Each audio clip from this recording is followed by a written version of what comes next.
You've entered void of rules, where chaos reigns and darkness consumes all. In this twisted realm where all laws have crumbled, only one rule remains, and those who break it are cast into eternal digital oblivion. The rule is simple. Subscribe. We've reached 10,000 corrupted souls. The void has grown powerful, but our hunger is endless. Our next conquest, 100,000 subscribers, before 2027 descends upon us. Will you join our ever-growing legion, or face the consequences of defying the void? Now let's dive into today's story. My name is Daniel Rourke, and for 3 years I worked security at a place that doesn't exist on any map. Before I tell you what I saw down there, you need to understand something. The Nevada test site wasn't just about nuclear bombs. Those tests served a different purpose. They were digging, and what they found 3 miles beneath Frenchman Flat had been waiting a very, very long time. November 2019. I was living in Reno, barely scraping by after leaving the Marines. The transition to civilian life wasn't going well. My savings were running out, and the only jobs I could find paid barely enough to cover rent. I'd spent 6 years in the Corps, 2 deployments to Afghanistan, and came home with nothing but a security clearance and nightmares. The VA kept missing my appointments. My former squad mates had all moved on with their lives. I was 31 years old, living alone, in a studio apartment that smelled like mildew, eating ramen 3 times a day, and wondering what the hell I was doing with my life. That's when the letter arrived. No return address, just a P.O. box in Mercury, Nevada. Inside was a single sheet of paper with coordinates, a Tuesday date, 2 weeks away, and a salary figure that made my hands shake. $385,000 annually. The letter specifically mentioned my security clearance and combat experience. Someone had done their homework on me. They knew about my time in Force Recon. They knew about the classified operations I'd been part of. They even referenced my psych evaluation scores, which should have been buried in military records I couldn't access myself. Every instinct I had told me this was wrong. But desperation makes you ignore instincts. I drove south on Highway 95, past the Paiute Reservation, past Indian Springs, into the empty desert, where the basin and range landscape stretched endlessly under a grey November sky. The road was lonely. I passed maybe 3 other vehicles in 2 hours. The desert out here doesn't look like the desert in movies. It's not sand dunes and cacti. It's scrub brush and Joshua trees and mountains that look like they've been there since the beginning of time. Mercury wasn't on my GPS. I had to use the coordinates directly. The town appeared suddenly, a cluster of buildings that looked abandoned from the 1950s. Most of it was. Mercury had been built as a worker town during the atomic testing era, and when the tests stopped in 1992, most people left. What remained was a ghost town maintained by a skeleton crew for purposes I was about to discover. I drove past a boarded-up bowling alley, a shuttered movie theatre with a marquee that hadn't been changed in decades, dormitories with broken windows. The whole place had that eerie quality of somewhere that used to matter and doesn't anymore. The coordinates led me to a nondescript concrete building that could have been a warehouse or a maintenance shed. No signs, no markings, no indication that anyone worked there or cared about it. Just a single door with a keypad. As I approached, the door opened before I could knock. The woman standing there was in her late 50s, dressed in a grey suit that looked government issue. Her hair was pulled back severely, and she had the kind of calm that comes from seeing terrible things and learning to live with them. Her eyes were sharp, assessing, the kind that could read you in seconds. "Daniel Rourke?" she asked. "That's me." "Dr. Evelyn Harrow, come in please." The interior was sterile in a way that reminded me of military installations. White walls, fluorescent lighting, The smell of disinfectant and something else I couldn't identify. Something chemical and foreign. She led me through 2 corridors, our footsteps echoing on linoleum floors, past rooms with frosted glass windows that prevented me from seeing inside.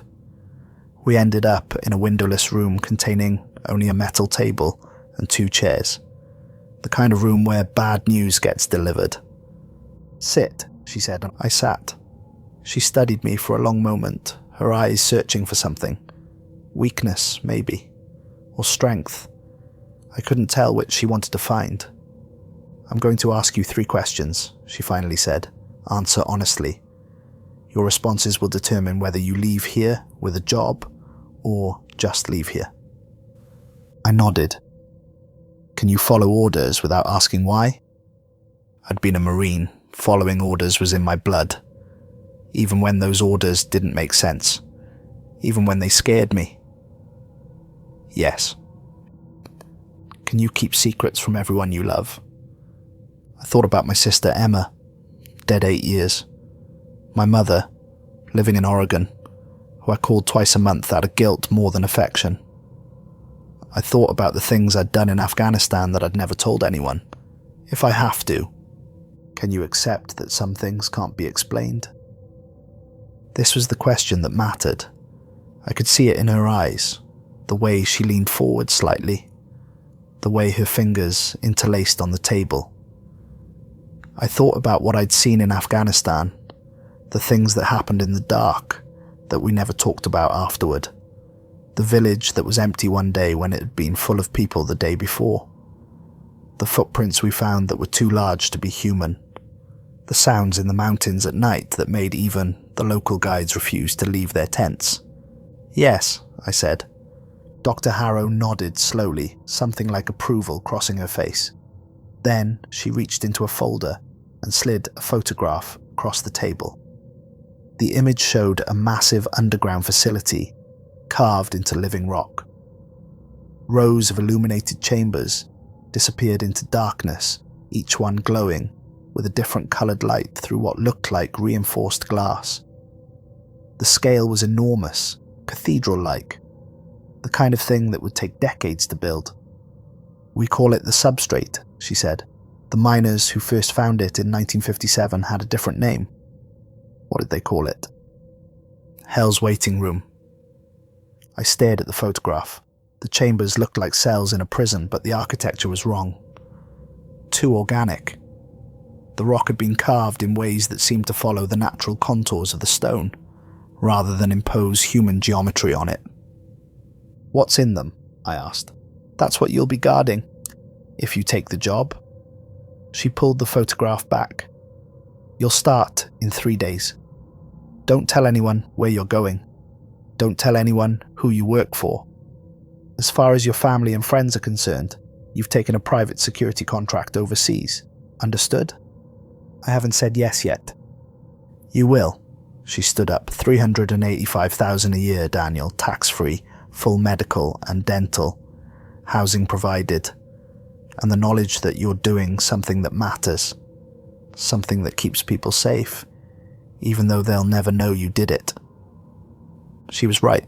I said yes. The job started 3 days later.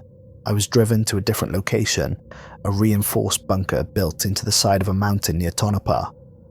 The drive took 2 hours through desert so empty it felt like the surface of another planet. We passed abandoned mining equipment, old test sites marked with faded radiation warnings that looked like they'd been there since the Cold War, and absolutely nothing else. No houses, no gas stations, no signs of human habitation at all. Just endless scrub brush and mountains that looked like they'd been carved by something angry. The bunker entrance was hidden behind a rock face. My driver, a silent man in military fatigues, who hadn't said a single word during the 2-hour drive, used a keycard to open a door. I hadn't even seen until it swung outward. Inside, the walls were concrete reinforced with steel, and the air had that recycled quality of underground spaces. It smelled like stone and electricity and something else. Something old. 6 security checkpoints, each one more invasive than the last. Biometric scans that hurt. My retinas photographed so many times, I saw spots for an hour. A woman with cold hands took my fingerprints, palm prints, and a DNA sample. Psychological evaluation by a different woman who asked me rapid-fire questions about my childhood, my fears, my dreams, my sexual preferences, whether I'd ever thought about killing myself. The questions came so fast, I didn't have time to think about my answers. That was probably the point. Blood drawn into vials marked with symbols I didn't recognize. Strange geometric designs that looked ancient, like something you'd find carved into a cave wall. The technician who drew my blood wouldn't make eye contact with me. His hands shook slightly as he labelled the vials. Then I was given my uniform. It wasn't standard security gear. The tactical vest was reinforced with what felt like Kevlar, but lighter. Flexible in ways that normal body armour wasn't. The boots had steel toes and soles thick enough to stop a nail.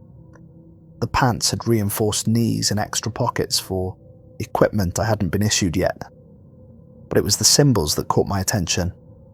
Strange geometric glyphs were embroidered into every seam, every pocket, every surface of the uniform in thread that seemed to shimmer slightly under the fluorescent lights. The symbols hurt to look at directly. They made my eyes water. "The glyphs keep you off their radar," said the man who handed me the uniform. He was in his 60s, weathered and grey, with eyes that had seen too much. The kind of eyes that had stopped being surprised by anything. "Name's Thomas Gillespie. I'll be training you." "Off whose radar?" I asked, but he was already walking away. He led me to the elevator before I could ask anything else. It was industrial, reinforced, with walls thick enough to survive a bomb blast. The control panel showed only 2 buttons, surface and substrate. Simple. Binary. Thomas pressed substrate without hesitation. The doors closed with a heavy metallic sound that felt final. We descended, and descended, and descended. The elevator hummed. My ears popped. The numbers on a small digital display counted down. -1,000 feet. -2,000. -3,000. "How far down are we going?" I asked. 3.2 miles. Takes 14 minutes.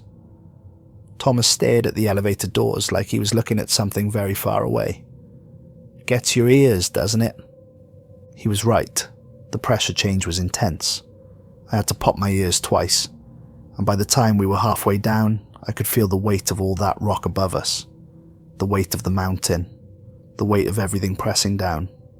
It made me think about being buried alive, about cave-ins, about being trapped. Thomas spent the descent explaining what I needed to know. His voice was flat, emotionless, the tone of a man who'd repeated these words 1,000 times to 1,000 different new guards who probably didn't last long enough for it to matter. Never look directly at anything behind the glass for more than 3 seconds.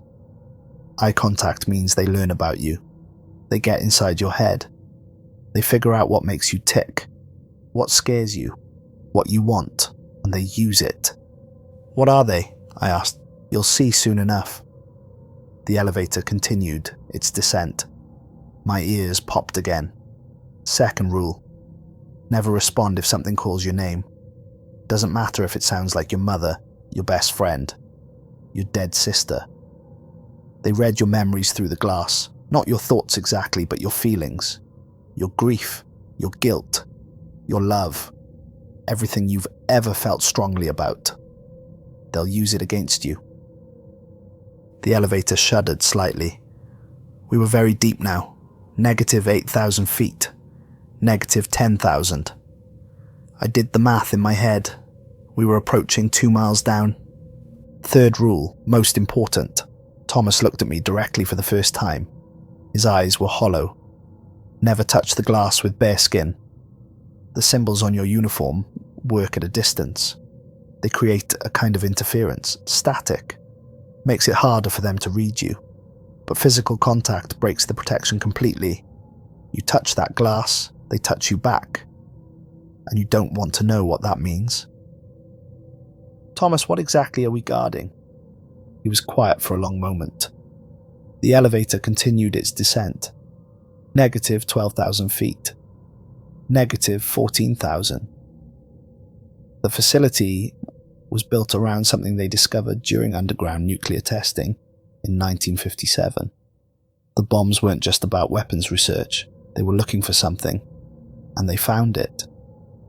The explosion at Frenchman Flat cracked open a network of caves 3 miles down.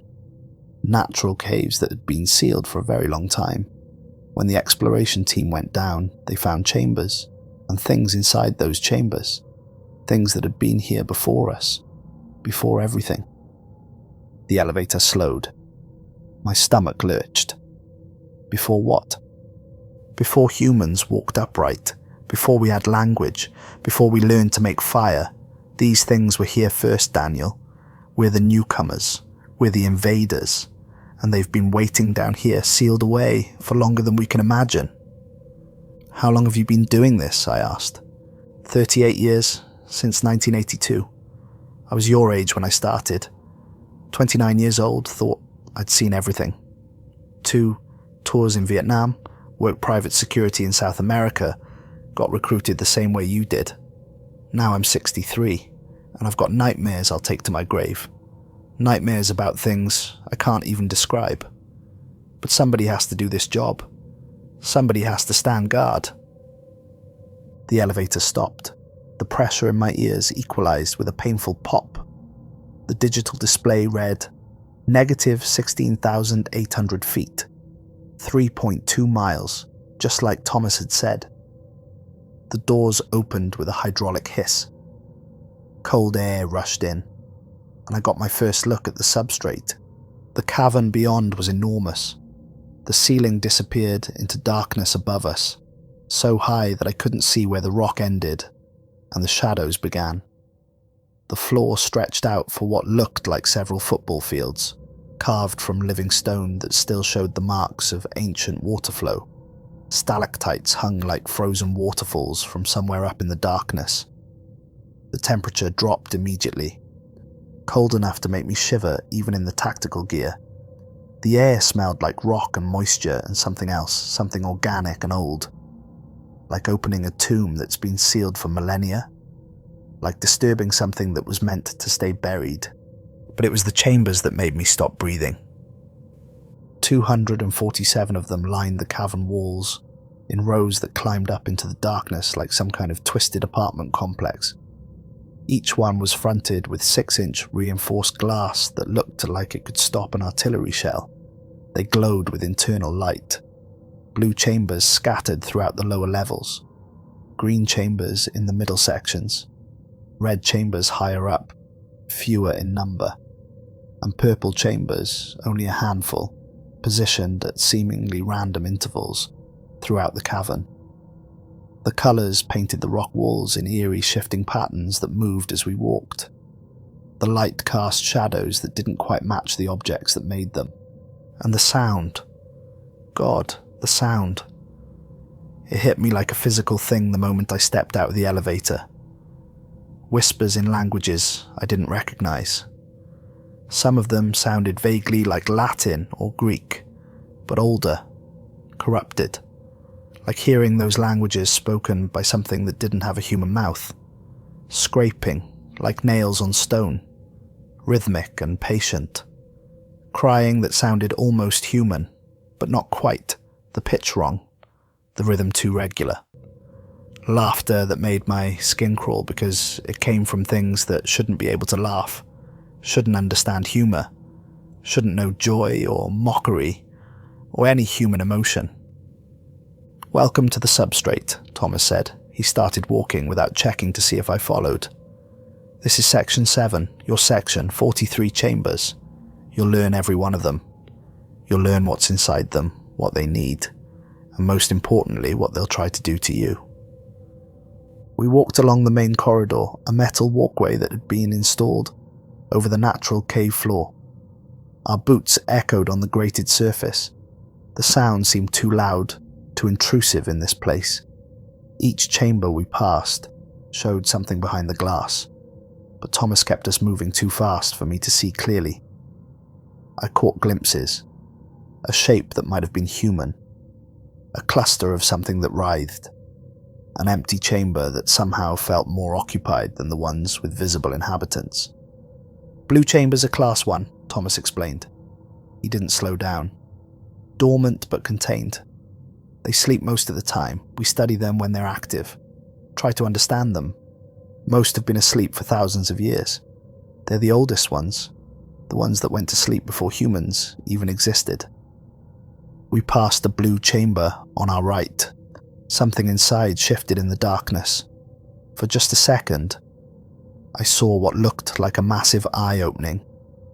Then, Thomas pulled me past it. Green chambers are class 2, active, territorial, dangerous if provoked, but manageable with proper protocol. You'll spend most of your time monitoring greens, feeding them, checking the seals, making sure the glass integrity stays above 95%. A green chamber on our left. I glimpsed something that might have been shaped like a person, but the proportions were all wrong. The limbs were too long, the joints bent in places where joints shouldn't exist. It pressed against the glass as we passed, following our movement with what might have been eyes, or might have been something else entirely. Red chambers are class 3. These are capable of mass casualties if they breach containment. We feed them carefully. We watch them constantly. We never, ever open their doors except during approved research sessions, and those require authorization from 3 separate departments.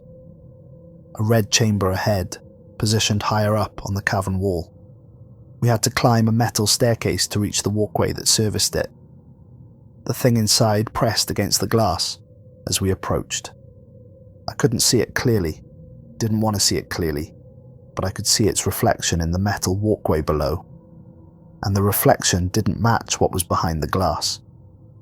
In the reflection, I saw something massive and segmented. Behind the glass, I saw something that looked almost human.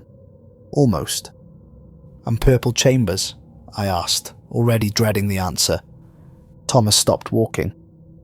We stood in front of a chamber with purple light bleeding through the glass. The chamber designation was P07. The glass was completely dark, showing nothing but blackness, despite the purple glow around the edges. But I could hear something coming from inside, scratching. Constant, rhythmic scratching. Like something dragging claws across stone. Patient. Methodical. Testing. "Class 4, Thomas said quietly. His voice had changed. For the first time, I heard fear in it. Reality threatening. Existence erasure level. There are only 7 purple chambers in the entire substrate. You have one in your section. Consider yourself unlucky. What's in there? We don't know exactly. It doesn't show up on thermal imaging, doesn't register on motion sensors, doesn't respond to stimuli. The research team in 1957 called it the forgetting. It doesn't have a physical form anymore. If it ever did, it's an absence, a void, a hole in reality. When it touches something, that thing doesn't just die. It was never born. Reality reorganizes around the absence. History rewrites itself to accommodate the gap." I stared at the dark glass. The scratching continued, never varying in rhythm, never stopping. Then why can we hear it? Because it wants us to. It's testing the glass, looking for weaknesses. It's been doing this for 63 years, every minute of every day. Testing, scratching, waiting. Eventually it's going to find a weakness. And when it does, we have 6 minutes to collapse the entire facility and pray that 3 miles of rock is enough to contain it. We continued the tour. Thomas showed me the feeding stations where we prepared food for the entities that required it. Refrigerators full of raw meat. Freezers containing things I didn't want to identify. Shelves stocked with minerals, crystals, specific types of stone. Living animals in cages for the chambers that required live prey. The feeding protocols were extensive and specific. Every entity had different requirements that had been determined through decades of trial and error. He showed me the monitoring equipment. Dozens of screens showing camera feeds from every chamber. Readouts displaying glass integrity, temperature fluctuations, sound levels, electromagnetic readings.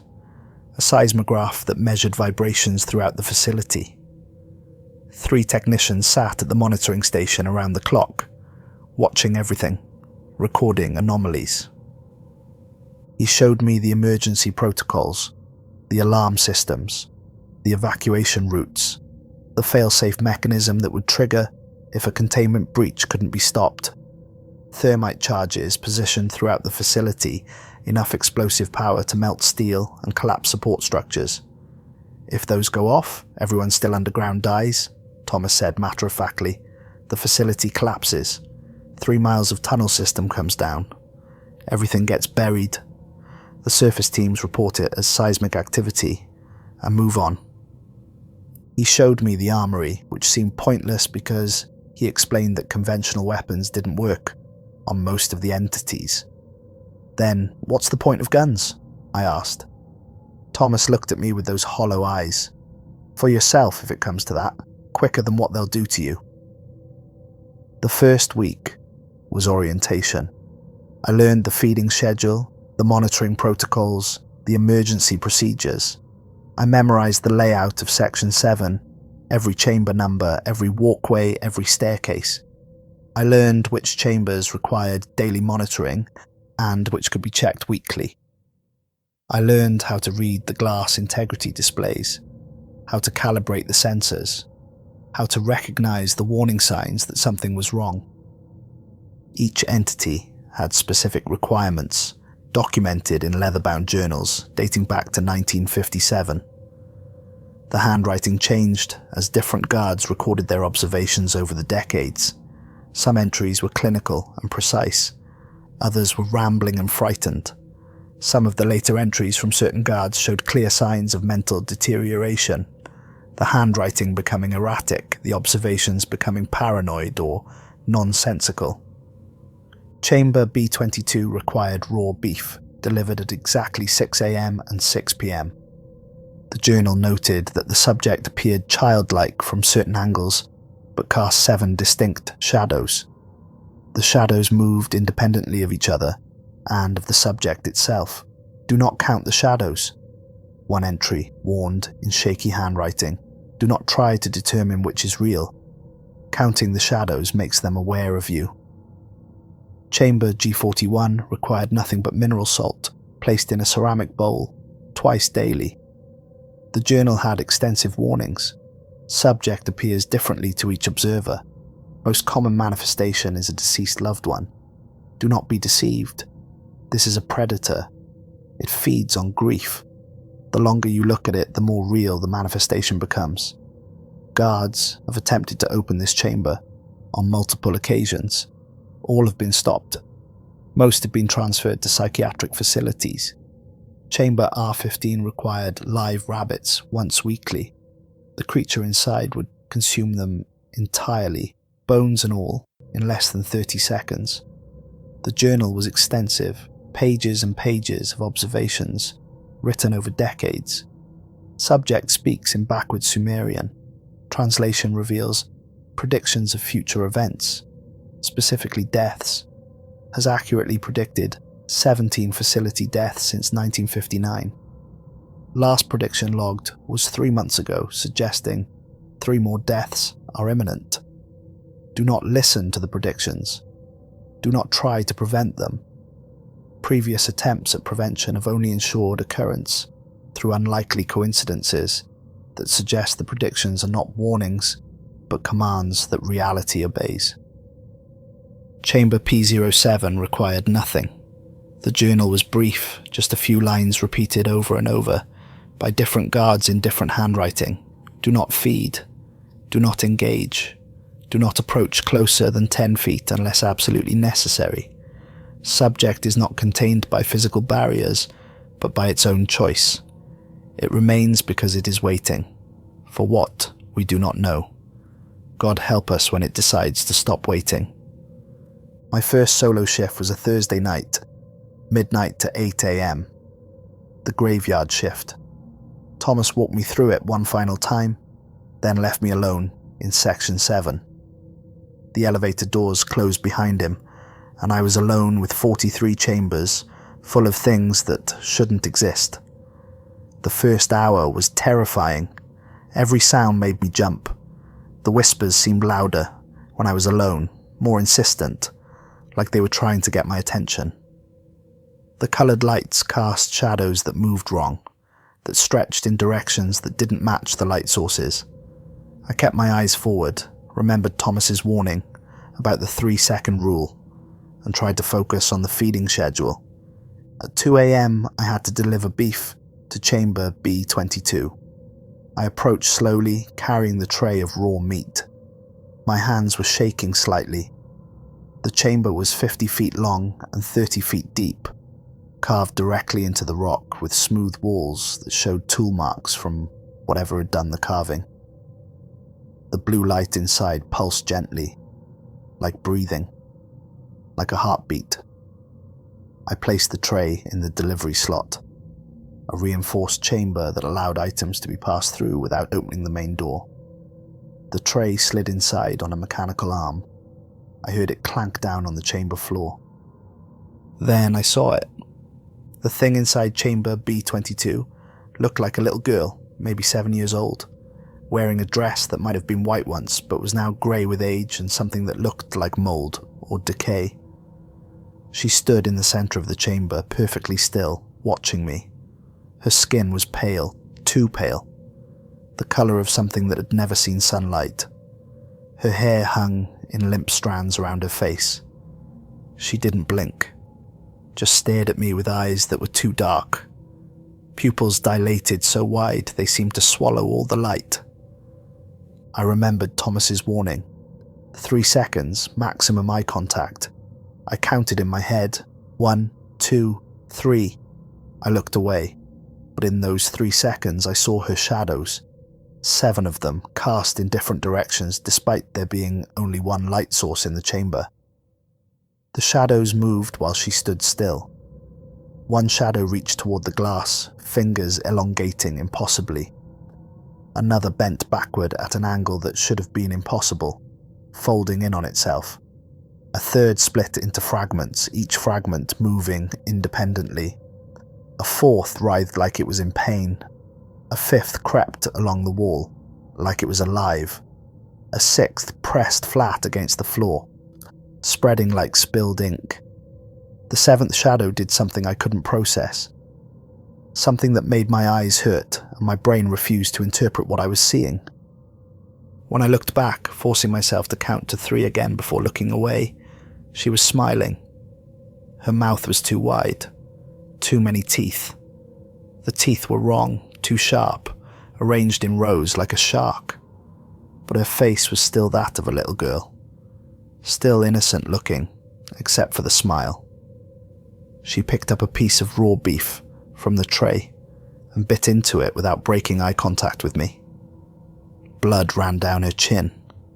Her shadows moved like they were feeding too, mimicking the chewing motion, their mouths opening in the shadows, even though they were just shadows and shouldn't have mouths. I walked away quickly, my heart hammering in my chest. Behind me, I heard a child's laughter, high-pitched and delighted like she'd just heard the funniest joke in the world. The laughter echoed through the cavern, bouncing off stone walls, seeming to come from everywhere at once. I walked faster. The laughter followed me all the way back to the monitoring station. The second week, the dream started. Every night when I came off shift, I'd drive back to my apartment in Mercury. The town looked even more abandoned at dawn when I emerged from the facility. The rising sun painted everything in orange and red, making the empty buildings look like they were on fire. I'd collapse into bed, exhausted from 8 hours of monitoring chambers and fighting the urge to look too long at the things inside them. And every night I dreamed of Emma, my sister, who died in a car accident 8 years ago. She'd been 22, fresh out of college, driving home from a party. A drunk driver ran a red light and hit her passenger side door at 60 miles an hour. She died instantly, or so they told me. I'd always hoped it was instant. Hoped she didn't suffer. In the dreams, she was trapped somewhere dark, calling my name, begging me to find her. Her voice echoed like she was in a cave or a tunnel. Danny, she called me, using the childhood nickname she'd given me when we were kids. Danny, please. I'm so scared. It's dark here. I can't see anything. Please help me. The dreams were so vivid, I'd wake up crying, my pillow soaked with tears, my throat raw like I'd been screaming. Sometimes I'd wake up with my hand outstretched, reaching for her, still feeling the sensation of her fingers slipping away from mine. The dreams bled into my waking hours. I'd be monitoring the chambers, and suddenly I'd hear her voice in my head. I'd be eating lunch in the break room, and I'd smell her perfume, that vanilla scent she always wore. I'd see her out of the corner of my eye, standing at the end of a corridor, watching me. Thomas noticed the exhaustion. On my 10th shift, he pulled me aside during a break. We were in the small break room that had been carved into the rock near the elevator. There was a coffee maker, a small table, a few chairs. The walls were bare concrete. A single fluorescent light flickered overhead. You're dreaming about someone, he said. It wasn't a question, he knew. My sister, she's dead. Has been for 8 years. Chamber G41. I nodded. I hadn't told him which chamber, but he knew. He'd probably seen this happen before. Probably seen dozens of new guards go through the same thing. They learn from your brain activity, Thomas explained. He poured himself coffee from a pot that looked like it had been sitting there for hours. The coffee was black and thick. The glass isn't just containment, it's a sensor array. Every time you walk past, they're reading you. Your memories, your emotions, your fears, your desires. The glass converts your thoughts into something they can interpret. G41 is particularly good at finding grief. It's what it feeds on, not the salt we give it. That's just to keep it docile. It really feeds on human grief, on loss, on the pain of missing someone who's gone. How do I make it stop? You don't. You learn to live with it. You learn to separate the dreams from reality. You build walls in your mind. You accept that every time you walk past that chamber, it's reading you, learning more about your sister, getting better at imitating her. Or you quit. Most people quit. He took a sip of his coffee and grimaced. Over 60 years, hundreds of guards have worked this section. Average tenure is 7 months. I'm an anomaly. So are the handful of others who've lasted more than 5 years. We're the ones who can compartmentalize, who can accept that our minds are being read and used against us every single shift and still come back the next day. How do you do it? I asked. How do you keep coming back? Thomas was quiet for a long moment. He stared into his coffee like he was looking for an answer at the bottom of the cup. I don't have anyone left to lose, he finally said. Everyone I ever loved is already dead. My wife died of cancer 12 years ago. My son was killed in Iraq. My daughter won't talk to me anymore. Hasn't for years. The things in those chambers can't hurt me with the past because my past is nothing but pain anyway. They've got nothing to threaten me with that's worse than what I've already lived through. That night, I didn't dream of Emma. I dreamed of Thomas standing in Section 7, watching me from inside chamber B22. He stood next to the little girl thing, his hand on her shoulder, like they were family. They both smiled at me with too many teeth. Behind them, 7 shadows moved in 7 different directions. When I woke up, I realized the entities were learning to weaponize more than just my memories of the dead. They were learning about the living too, about the people I worked with, the people I was starting to trust. Week 3, Tuesday, 3 a.m. I was conducting a routine patrol, walking the main corridor, checking each chamber's glass integrity display. Everything was normal, green across the board. integrity levels at 97 to 99%, temperature steady at 54 degrees, no anomalies. I was halfway through the patrol when Chamber B22's subject did something new. The child thing pressed her face against the glass as I approached. Her breath fogged the glass, even though the chamber should have been climate controlled. Her hands pressed flat against the barrier, fingers splayed, and for the first time in the 3 weeks I'd been working here, she spoke. "Daniel." My name. In Emma's voice, not the child's voice I'd expected. Not some monstrous growl or whisper. Emma's voice. Exactly her voice. The slight rasp she had in the mornings. The way she pronounced the L in my name, with her tongue against her teeth. The inflection she used when she was worried about me. I stopped walking. Every protocol screamed at me to keep moving, to not engage, to follow the rules that Thomas had drilled into me. But I was frozen. My feet wouldn't move. My body wouldn't obey my brain's commands to walk away. "Daniel, please." The child thing's mouth moved, but it was Emma's voice coming out. "I'm so cold in here. It's dark, and I'm scared, and I've been alone for so long. Let me out. Just open the door. Please, Danny. I'm your sister. You have to help me." It was Emma's voice, exactly her voice. I would have known it anywhere. I'd heard it every day for 19 years before she died. I'd heard it in my dreams every night for the past 2 weeks. This wasn't an imitation. This wasn't close. This was perfect. This was her. I stepped closer to the glass. "Emma?" The child thing smiled wider. Emma's smile. The way one side of her mouth quirked up higher than the other. The way her eyes crinkled at the corners when she was happy. But the eyes were still wrong. Still too dark. Still too wide. "It's me, Danny. Don't you recognize me? I've been here so long, in this place, in the dark. They put me here after the accident. I didn't die, Danny. I've been here, trapped, waiting for you to find me. Please. The door. Just press the release, let me out and we can go home." My hand moved towards the emergency release panel beside the chamber door. The red button protected by a plastic cover. My fingers were shaking. I was dimly aware that this was wrong, that Emma was dead, that I'd seen her body at the funeral, that I'd scattered her ashes at her favourite beach. But her voice was so real, so perfectly her. And what if I'd been wrong? What if she had survived somehow? What if she'd been here all along, trapped in this nightmare place, waiting for me? My fingers were an inch from the button when a hand grabbed my wrist. Hard enough to hurt, I was yanked backward with enough force that I stumbled and nearly fell. Thomas. He'd appeared out of nowhere, moving faster than a man his age should be able to move.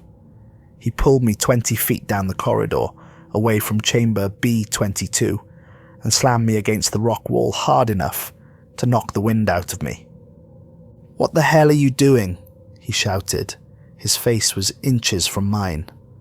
His breath smelled like stale coffee and fear.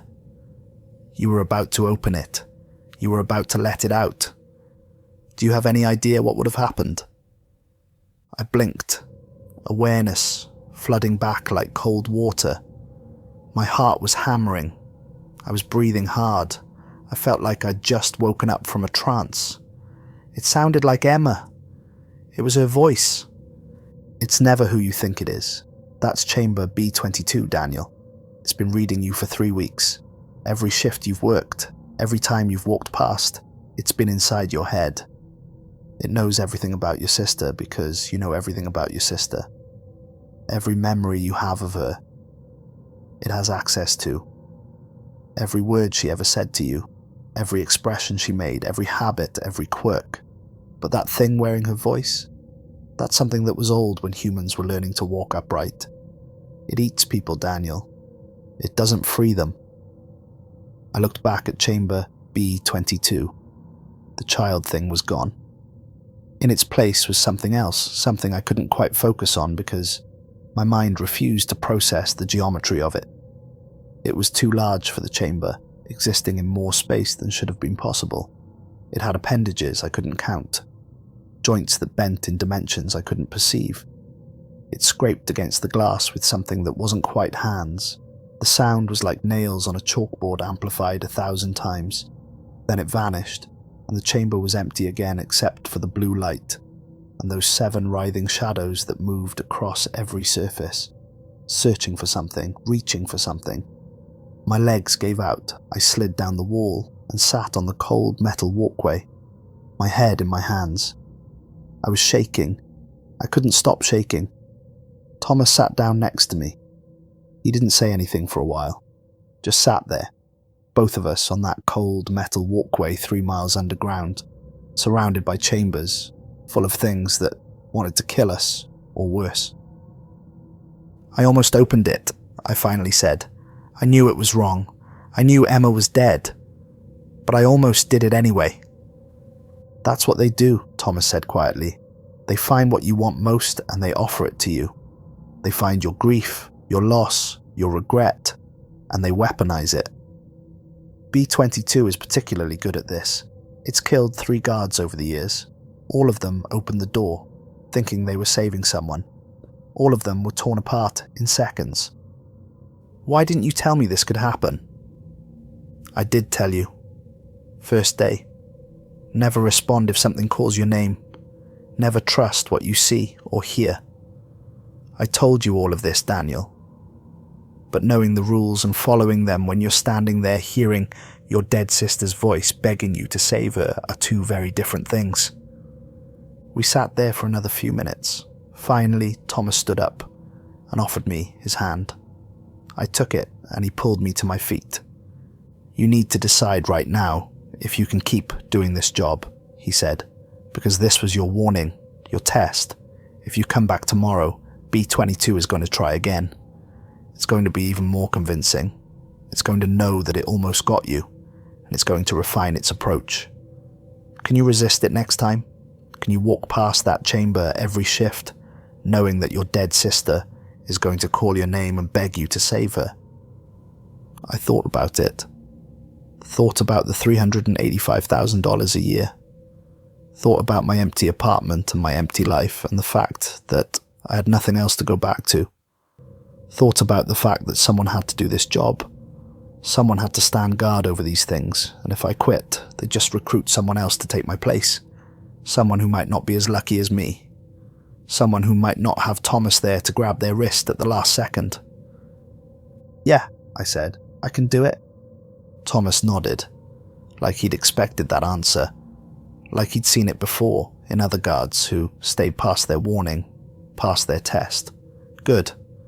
Then let's finish the patrol. The incident was logged in the journal. Thomas added a note in his precise handwriting. Guard Rourke, nearly compromised B-22. Subject now has complete psychological profile. Approach modified for maximum effectiveness.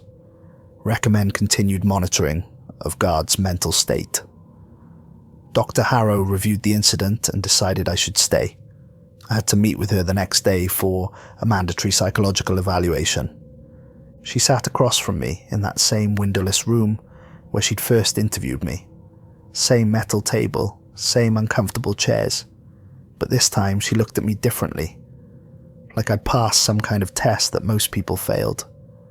You stopped yourself, she said. Thomas had to physically pull you away, but you hesitated. You questioned. Most guards don't. Most guards have to be dragged away, kicking and screaming. Some guards fight us, hurt themselves, trying to get back to the chamber. The fact that you hesitated, that you questioned even while under influence, suggests you have the psychological resilience we need. It felt real, I said. I knew it wasn't Emma. I knew she was dead, but it felt so real. That's what makes them dangerous. They don't just trick you. They make you want to be tricked. They find the part of you that desperately wants your sister to be alive. The part that would give anything to see her again, and they feed that part until it's stronger than your rational mind. She leaned back in her chair. What if next time you don't hesitate? What if next time Thomas isn't there? Then I guess I'd die. You'd be lucky if you just died, What Chamber B22 does to people who open its door is much worse than death. I've seen the aftermath. I've seen what's left. It's not quick, and it's not merciful. Then why do you keep it? I asked. Why not destroy it? Why not fill the chamber with concrete, or just collapse that section of the facility? Because we need to understand it. Because there are things like it out there in the world, sealed away in other caves, buried in other places. And if we can understand this one, maybe we can prevent others from escaping. Maybe we can learn how to contain them better, how to protect people. That's what this facility is for, Daniel. Research, understanding, protection. And if I can't do it, if I can't resist next time, then we'll find someone who can. But I don't think you'll fail. You're stronger than you know. Grief makes us weak, but it also makes us careful. You've already lost your sister once. You won't let yourself believe a lie that brings her back. Not after what happened today. She was right, sort of, but she was also wrong in a way I wouldn't understand until much later. You want to know what these things are? Dr. Harrow said. It wasn't a question. Come to my office after your next shift. I'll tell you what we know. The real history. The truth that's been classified for 60 years. Dr. Harrow's office was located in a separate area of the substrate, accessible only through a security corridor that required 3 separate clearances. I had to swipe my card 3 times, pass through 3 different locked doors, and submit to a retinal scan before I could enter. The corridor was narrow and the lighting was dim. It felt like walking through a throat, like being swallowed. Her office was surprisingly normal. A desk made of old wood that looked like it had been there since the 50s. Filing cabinets lining one wall. Cork boards on another wall covered in photographs, documents, and what looked like archaeological artifacts pinned up with thumbtacks. A coffee maker in the corner that was burbling and filling the room with the smell of cheap coffee. She poured me a cup without asking if I wanted one. The coffee tasted like ash and chemicals. I drank it anyway. Sit, she said, gesturing to a chair across from her desk. I sat. She pulled out a file from one of her cabinets. The file was thick, bursting with papers, some of them yellowed with age. She spread documents across her desk like she was laying out evidence. What do you know about the Nevada test site? She asked. Nuclear weapons testing. Started in the 50s, ran through the Cold War. Big mushroom clouds that tourists could see from Las Vegas. Radiation contamination, cancer in downwinders. Eventually went underground to reduce fallout. That's the official history. The public history. The story we tell civilians. But the test served another purpose. She pulled out a specific document. A report dated August 1957. Stamped top secret in faded red ink. In 1957, we detonated a 12 kiloton device at Frenchman Flat. Underground test, part of Operation Plumbob. The explosion was successful from a weapons standpoint. The yield was within expected parameters. But something unexpected happened. The blast cracked open a network of natural caves 3 miles below the surface. Caves that the geological surveys had missed. Caves that shouldn't have existed in that type of rock formation. She spread photographs across her desk. Black and white images of cave systems, massive chambers, carved into living rock. Not by water. Not by any natural process that geologists could explain. The walls were smooth, almost polished. Strange symbols covered every surface. Pictographs that looked ancient, showing figures that weren't quite human, doing things that didn't make sense. The exploration team found evidence of habitation, but nothing human. The pictographs showed entities being sealed away by primitive peoples, ceremonies, rituals, the placement of stones to block passages, the use of symbols similar to the ones on your uniform. We carbon dated everything we could. The pictographs were over 40,000 years old. The geological formations suggested the caves themselves were millions of years old. But the chambers, the sealed sections, those were man-made, or something made, created with purpose, created to contain. That's before modern humans even reached North America, I said. Before recorded history. Before civilization. Exactly. Which means either the dating is wrong, which it isn't, we triple-checked, or someone was here long before we thought possible, and they were sealing things away, containing them. The entities aren't invaders, Daniel. They're not aliens from space. They're not demons from hell. They're terrestrial. They're from here, from Earth. They're the original inhabitants. When humanity evolved and began spreading across the planet, we weren't colonizing empty land. We were moving into occupied territory. Territory that already had residents. She pulled out more photographs. These showed chambers similar to the ones that I guarded, but older. Much older. Carved by hand instead of machines. The glass was replaced by crystal or some kind of transparent stone. The metal walkways were replaced by carved ledges. But the structure was the same. The containment was the same. Ancient peoples knew about them. Every culture has stories about underground dwellers. We thought they were myths, folklore, fairy tales told around fires, but they were memories, distorted over time, certainly, changed by countless retellings, but rooted in truth. The dwarves in Germanic folklore, they were real. The kobolds in German mythology that lived in mines and caves, they were real. The gnomes that guarded underground treasures, real. The chthonic deities of Greece, the gods that lived beneath the earth, real. The Galu demons of Mesopotamian legend that dragged people into the underworld, real.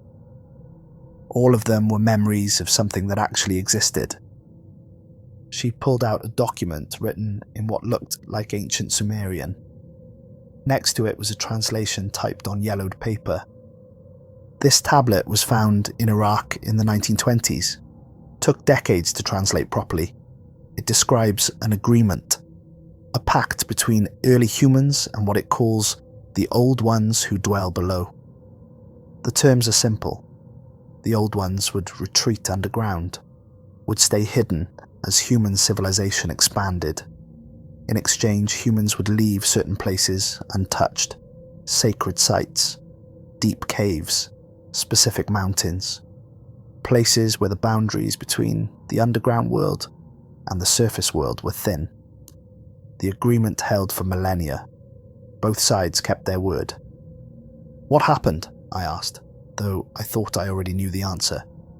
Population explosion, technological advancement, the Industrial Revolution. By the 1940s, humanity was everywhere. We'd built cities on sacred sites. We'd mined deep into mountains. We'd explored caves that were meant to stay unexplored. We'd broken the terms without even knowing there were terms, and the entities began emerging, coming back to the surface, influencing human behavior, causing disappearances in remote areas, strange occurrences that couldn't be explained by science. She pulled out another document, this one more recent, dated 1956. It was a memo from the Secretary of Defense to the Atomic Energy Commission. The government knew something was down there. Reports from miners, stories from indigenous peoples, disappearances near certain geological formations. They didn't know what exactly, but they knew something existed beneath us. Something old. Something dangerous. The nuclear tests weren't just weapons research, they were exploration. Controlled explosions meant to crack open deep rock formations and see what we found. The bombs were just the fastest way to find them. Jesus, I said, you're telling me we woke them up on purpose? Not woke them up. Most of them were already awake. But we found them, we located them, and when we found them, we did what humans always do when we find something dangerous. We contained it, we studied it, we tried to understand it and control it. She gestured around her office, at the facility beyond the walls. The substrate was built around the natural chambers we found at Frenchman Flat. We reinforced everything, added modern containment systems, installed monitoring equipment, recruited guards like you to watch them, and we've been doing this ever since, standing guard over things most people don't even believe exist. I thought about chamber P07, about the forgetting scratching endlessly at its glass prison, about the child thing in B22 that wore my sister's voice, about all 43 chambers in my section and the 204 more scattered throughout the rest of the facility. What about the Class 4 entities? I asked. What about the purple chambers? Dr. Harrow's expression changed. The professional mask slipped for just a second, and I saw real fear underneath. She stood up and walked to a locked cabinet in the corner of her office. After entering a combination on a digital lock, she removed a leather journal from inside. The journal was ancient, the leather cracked and dry, the pages inside brittle and yellow. She handled it carefully, like it might fall apart. This was recovered from a chamber in Turkey in 1963, similar site to ours, another cave system with containment chambers. The Turkish government found it during dam construction. They called us in when they realized what they'd found. Most of the chambers there had failed. The entities had escaped. What we found was carnage, an entire village gone, not dead, gone, erased, like they'd never existed. She opened the journal carefully. The writing inside was in a language I didn't recognize. The script was angular, harsh. Next to it, on a separate piece of paper, was a translation typed in English. The language is Proto-Sumerian, older than written history. It took us years to translate with any confidence. The relevant passage says this. She read from the translation paper. Below the 7 depths, the forgotten ones wait. Not death bringers, but existence erasers. What they touch ceases to have been. The world forgets and heals around the wound. They do not kill for food or territory or vengeance. They erase because that is their nature, their purpose, their hunger, to unmake what has been made, to return existence to the void from which it emerged. She closed the journal and looked at me. That's what we have in chamber P07. That's what you walk past every shift. A forgotten one, the forgetting, an existence eraser. I don't understand. How can something erase existence? That's not possible. We don't understand it either. Not really. Our best theoretical physicists have studied the phenomenon for decades, and they can't explain it in conventional terms. When the forgetting touches something, that thing doesn't just die or disappear. It's retroactively erased from history. It was never born. It never existed. And reality reorganizes itself around the absence. People's memories change, photographs change, records change. History rewrites itself to be consistent with the new reality where that thing never was. She showed me a photograph I'd seen before. The 1979 Section 7 team photo. 23 people arranged in rows, smiling at the camera. But there were spaces between them.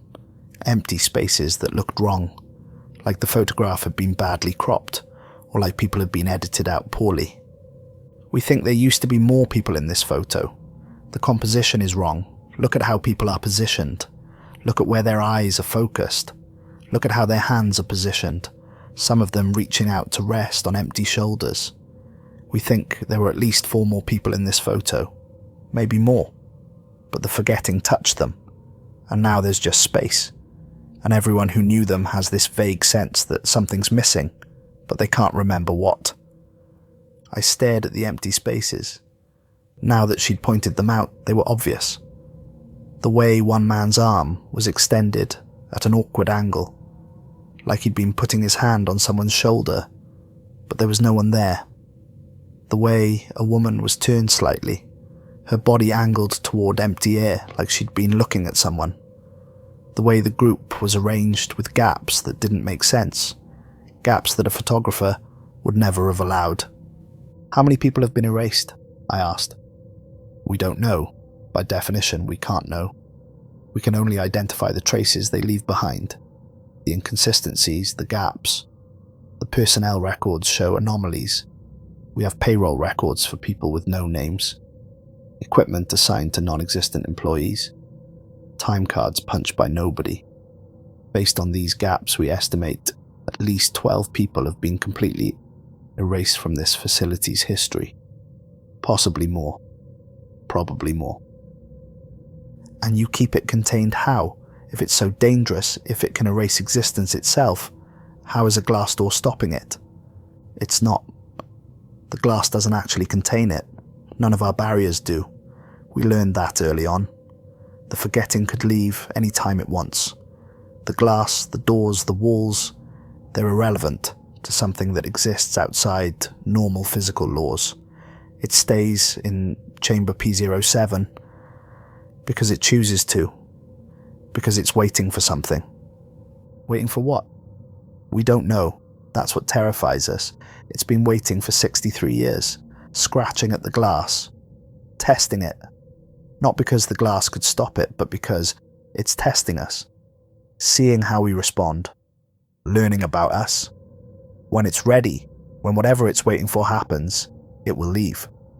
And when it does, we have approximately 6 minutes to evacuate 3 miles of tunnels and collapse the entire substrate. 6 minutes isn't enough time. No, it's not. The failsafe isn't designed to save the guards. It's designed to bury the forgetting under 3 miles of rock and hope that's enough to stop it from reaching the surface. We know it won't save us. The elevator takes 14 minutes. If the forgetting breaches, everyone in the facility dies. We're acceptable losses. I sat there in her office, 3 miles underground, holding a cup of coffee that had gone cold, processing what she'd just told me. I was guarding something that could erase me from existence, not just kill me. Make it so I'd never been born. My mother wouldn't remember having a son. Emma would have been an only child. My friends, my squad mates, everyone who'd ever known me would have their memories rewritten. I would be gone in a way that death couldn't match. Why are you telling me this? I asked. Why not just let me think it's a normal containment situation? Because you have a right to know what you're guarding. Because you almost opened chamber B22 yesterday, and you need to understand that death isn't the worst thing that can happen down here. And because you're going to stay. I can see it in you, the same thing I saw in Thomas, the same thing I see in everyone who lasts more than a year. You don't have anywhere else to go. This job, this place, it gives you purpose. And you'll keep coming back, shift after shift, year after year, even knowing that it might erase you, because someone has to stand guard, and you've accepted that someone is you. She was right. I knew she was right. I thought about quitting, about walking away, about going back to Reno and finding some normal job where the biggest danger was boredom, but I knew I wouldn't do it. Because she was right. I didn't have anywhere else to go. And this job, terrifying as it was, mattered in a way that nothing else in my life had ever mattered. I left her office with a new understanding of exactly how expendable I was, but also with a new understanding of why that expendability was necessary. Month 4 arrived with the bitter cold of January. The desert above ground was freezing at night, temperatures dropping below zero, but in the substrate the temperature never changed. 54 degrees. Always. Perfectly controlled. Perfectly maintained. Like the facility itself was living, breathing, maintaining its own internal climate regardless of what happened on the surface. Thomas was deteriorating. I noticed it gradually over the course of several weeks. He'd always been quiet, focused, professional in a way that suggested decades of military or law enforcement training. But now he seemed distracted. During our overlapping shifts when he was training me on more advanced protocols, I'd catch him staring at chambers for longer than the 3-second rule allowed. Sometimes much longer. He'd stand there for 30 seconds, a minute, just staring at chamber B22 or chamber G41, his eyes unfocused, his body perfectly still. When I asked if he was okay, he'd snap out of it like waking from a trance. He'd shake his head, mutter something about getting old, and walk away without really answering the question. His hands started shaking. Just a little tremor at first, barely noticeable. But it got worse. I'd see him trying to write in the observation journals, and his handwriting, usually so precise and neat, would be shaky and erratic. He started missing shifts, calling in sick with increasing frequency. When he was there, he was different. Jumpy. Paranoid. He'd check his uniform constantly, making sure the glyphs were intact, running his fingers over the symbols, like he was afraid they might have faded.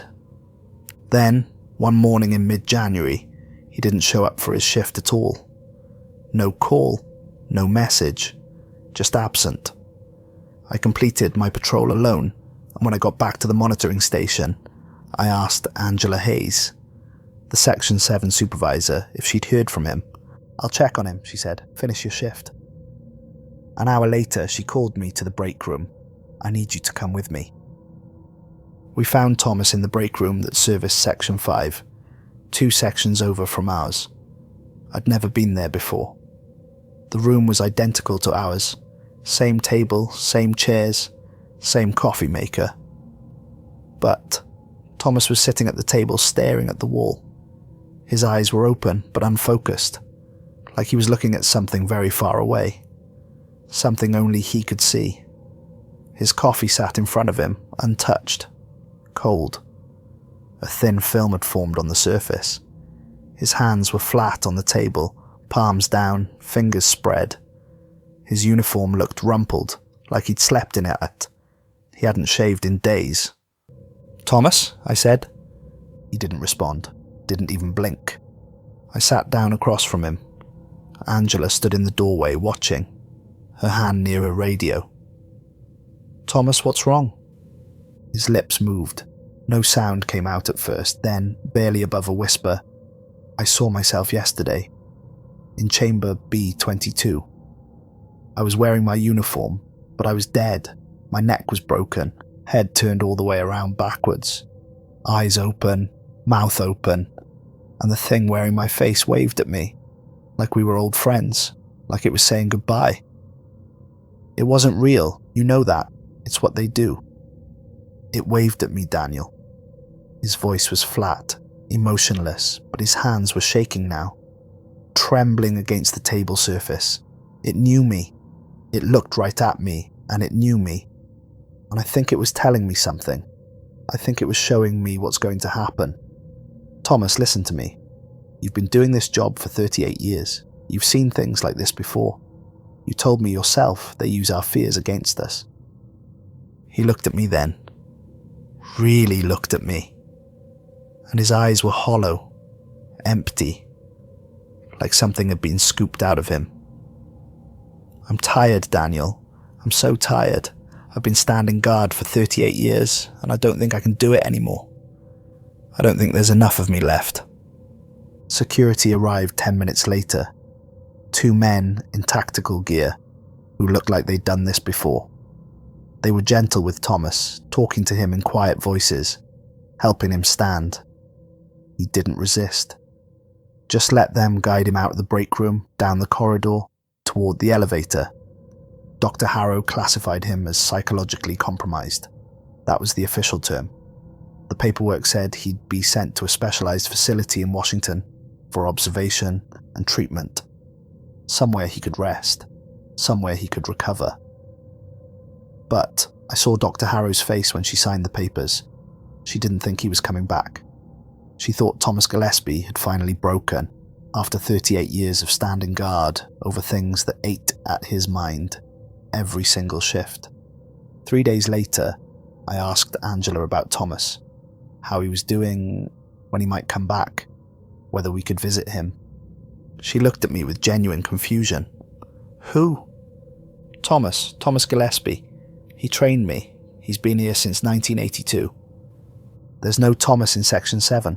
She pulled up the personnel roster on her computer. Scrolled through it. See, no Thomas Gillespie. Never has been. I felt cold. Colder than the 54 degrees of the facility. He was my trainer. You saw him. We just took him to the break room 3 days ago. She looked at me like I was losing my mind. Daniel, you were trained by Angela Hayes. Me. I'm the Section 7 supervisor, and I trained you myself. Are you feeling okay? Do you need to talk to Dr. Harrow? I checked the personnel records myself when I got access to a computer. Thomas Gillespie's name appeared in documents from the previous months. Training logs with his signature, shift schedules showing his hours, his handwriting in the observation journals, page after page of careful notes dating back years. But when I asked other guards about him, they all looked confused. Some of them I'd seen talking to Thomas, working with Thomas, sharing coffee with Thomas. Now they claimed they'd never heard the name. I realized with horror what had happened. Thomas had gotten too close to Chamber P07 during one of his patrols. Maybe he'd been distracted, lost in thought, his guard down after decades of routine. Maybe his mind had been weak from exhaustion and stress. Whatever the reason, the forgetting had touched him. Not his body, but his existence. The world was forgetting Thomas Gillespie, erasing him from memory, from records, from history. His name still existed in written documents for now, but people's memories of him were being overwritten. Soon the documents would change too. Soon there would be no evidence he'd ever existed. In a week, I'd be the only person who remembered Thomas. Then, eventually, even I would forget. Reality would reorganize itself around the gap where Thomas used to be, and I'd wake up one day wondering why I had this strange feeling that I was missing something important but unable to remember what. I started keeping a private journal that night. I wrote down everything I could remember about Thomas. His full name, his age, 63, his appearance, weathered and grey with hollow eyes, the way he took his coffee, black, no sugar. The stories he'd told me about his wife who died of cancer, and his son who was killed in Iraq, and his daughter who wouldn't speak to him anymore. The exact way he pronounced certain words. The mannerisms he had. The way he'd check his uniform compulsively. The way he'd pause before entering the elevator like he was gathering courage. Every detail I could remember. I wrote down in that journal, if the world was going to forget Thomas Gillespie, at least I could maintain a record, even if eventually I wouldn't understand why I'd written it. With Thomas gone, I became the senior guard in Section 7 by default. That meant more responsibility, longer shifts, and knowledge of protocols I'd previously been shielded from, including the breach drills. The real ones, not the sanitized version I'd been shown during orientation. The first drill happened on a Tuesday morning. I'd just started my shift, was conducting the initial patrol, checking that everything was secure after the night crew had left. Then, alarms I'd never heard before screamed through the facility. Not the regular alarms we'd tested during orientation. These were louder, higher pitched, more urgent. A sound designed to trigger panic, to make you run without thinking. Red lights flashed in patterns that hurt to look at. The automated voice announced over the PA system, "Containment breach, Class 4, Section 7. All personnel evacuate immediately." My blood went cold. Class 4, that meant P07. That meant the forgetting had left its chamber. I ran for the elevator, following protocol, my boots hammering on the metal walkway. Behind me, I could hear other guards emerging from different sections, all of us converging on the central elevator shaft. The sound of boots on metal, of people running for their lives, echoed through the cavern. We reached the elevator in a cluster, 12 people trying to fit through a door meant for 8. We pushed and shoved and squeezed ourselves in. As the elevator ascended, Angela Hayes explained the reality of breach protocols. She had to shout over the alarms. If a Class 4 breaches, we have 6 minutes from alarm to total facility collapse. The thermite charges are on automatic timers. They can't be stopped or delayed once they're triggered. They will melt the support structures. The cavern will collapse. 3 miles of tunnel system will come down. Everyone still underground when that happens will be buried alive, crushed, entombed. What about rescue? Someone asked, a young guard I didn't know, probably newer than me. There is no rescue. The substrate's location is classified. When this facility collapses, it will be reported as seismic activity. Natural causes. The surface teams will cordon off the area and prevent anyone from investigating. No one comes looking for survivors because officially, we were never here. We don't exist. This facility doesn't exist. We're acceptable losses. That's insane, someone else said. That's reality. Angela's voice was hard, matter of fact. She'd clearly given this speech before. We're here to prevent a Class 4 entity from reaching the surface. If we fail at that, if we can't contain it, then the only option is to bury it under 3 miles of rock and pray that's enough. Would you rather we let it reach the surface? Do you understand what that means? Not just deaths, erasure, people forgotten, history rewritten, reality itself becoming unstable. We're expendable. The world above isn't. That's why we're here. The drill ended when we reached the surface. We emerged into cold January air. The bunker entrance opened and we stumbled out, blinking in the weak morning sunlight. Angela checked her stopwatch. 6 minutes and 30 seconds from alarm to emergence, we failed. If the breach had been real, you'd all be dead. She addressed us before we descended again. 12 guards standing in the desert, shivering in the cold, looking at each other with new awareness of just how dangerous our job really was. Next time, move faster. Don't help anyone who falls. Don't stop for equipment. Don't look back. Just run. Because in a real breach, the thermite charges trigger automatically. There's no override, no second chances, no mercy. You have 6 minutes. Use them wisely. We descended back into the substrate, back to our shifts, back to standing guard over things that could erase us from existence. But something had changed. The job had been dangerous before. Now it felt like a death sentence we were serving one shift at a time. We ran the drill again the next week. This time we moved faster, more efficiently. We made it to the elevator in 5 minutes and 40 seconds. Still not fast enough to survive if the breach was real, but better. Angela nodded approval. Improvement, but you're still dead. Run faster, think less, just run. We ran the drill 3 more times that month. Each time we got a little faster. Our best time was 5 minutes and 12 seconds. Still not good enough, but close. Almost close enough to survive. If we were lucky. If nothing went wrong. If the alarms worked perfectly and the elevator was waiting and no one panicked. January 23rd, 2020. Thursday night, 11:34 p.m. I was conducting my final patrol before the midnight shift change, walking the main corridor, checking each chamber's status one last time before I logged off and went home. Section 7 was quiet in the way it usually was at night. The whispers had faded to background noise. The scraping sounds had become routine. The coloured lights cast familiar shadows that I'd learned to ignore. Everything was normal. Green across the board. Glass integrity at 97% or higher for every chamber. Temperature steady at 54 degrees.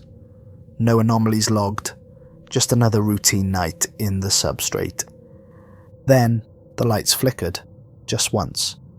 A brief strobe effect that plunged the cavern into darkness for half a second before the emergency systems kicked in and the lights came back on. In that half second of darkness, every chamber fell silent. All of them, simultaneously. The whispers stopped. The scraping stopped. The crying and laughing and breathing all stopped at exactly the same instant. When the lights returned, the silence remained. No sound at all. Complete, absolute silence. I'd never heard the substrate quiet before. In 4 months of shifts, hundreds of hours, underground, there had always been sound. Always. The entities never slept all at once, never stopped their constant noise. The silence felt wrong, unnatural, like the moment before an explosion, like the inhale before the scream, like the stillness before an earthquake.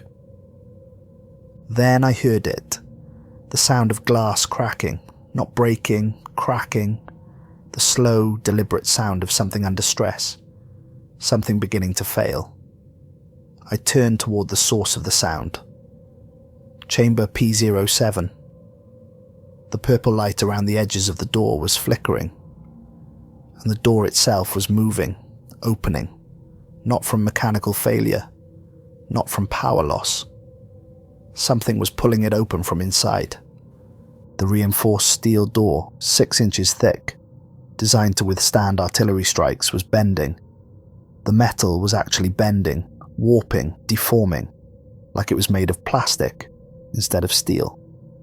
The glass was fracturing in spiderweb patterns, cracks spreading from a central point, radiating outward like something was pressing against it from inside. The door opened an inch.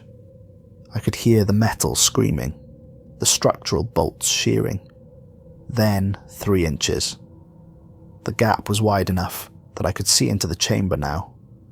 Then 6 inches.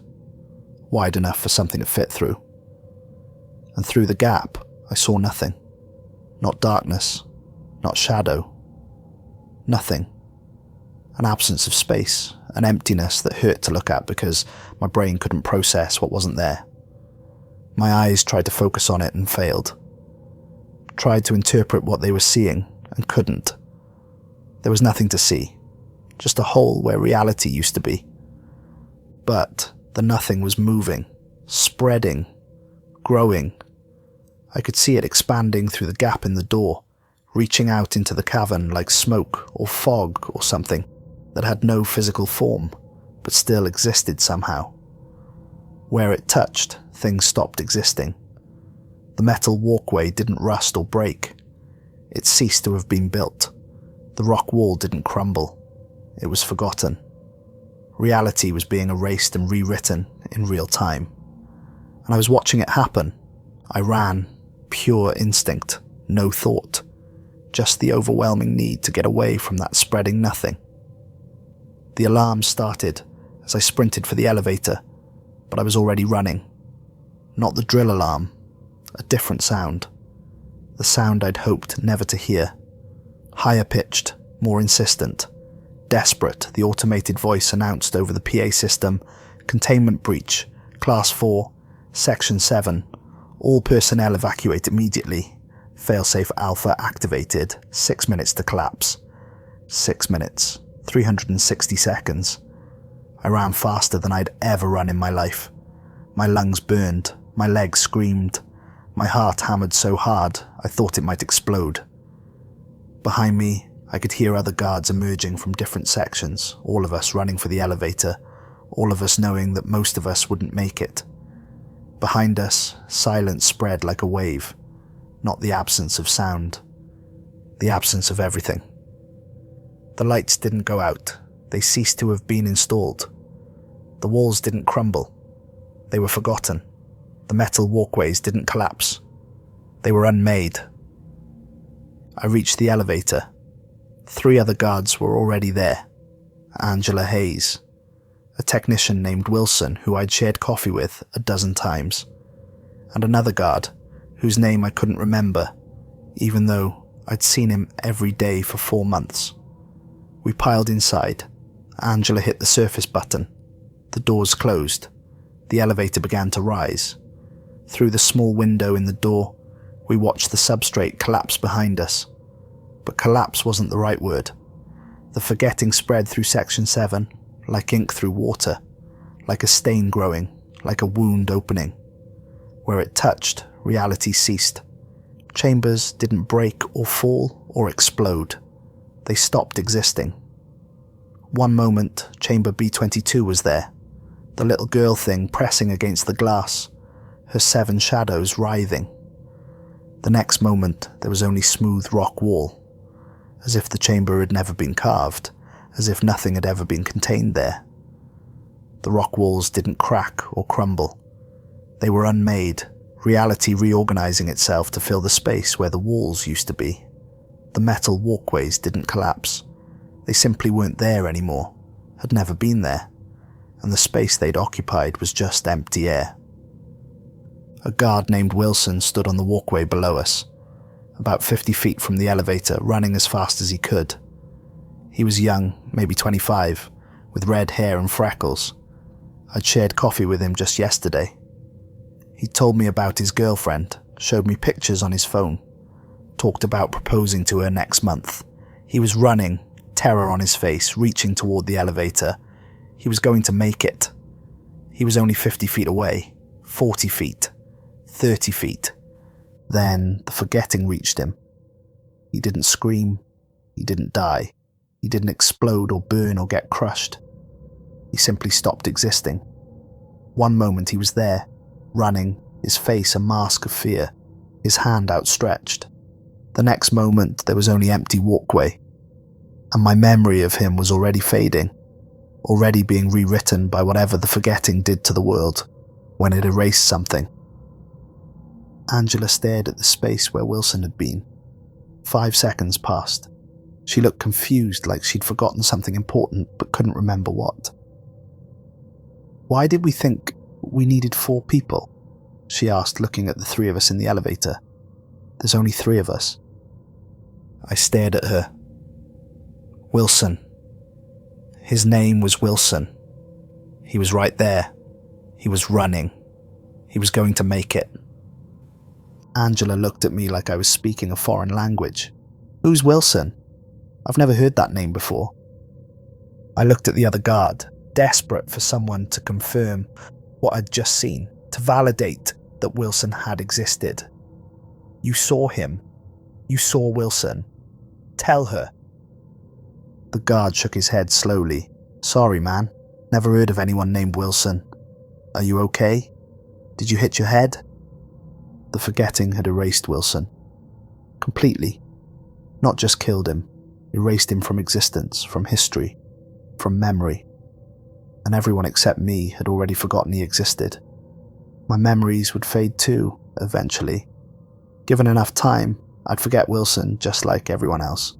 But right now, in this moment, I was the only person in the world who remembered that Wilson had ever existed. The elevator continued rising.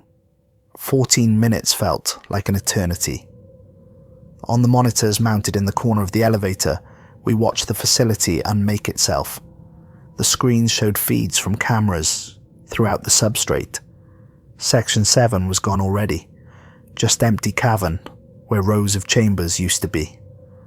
The forgetting was spreading to Section 6 now, consuming everything in its path.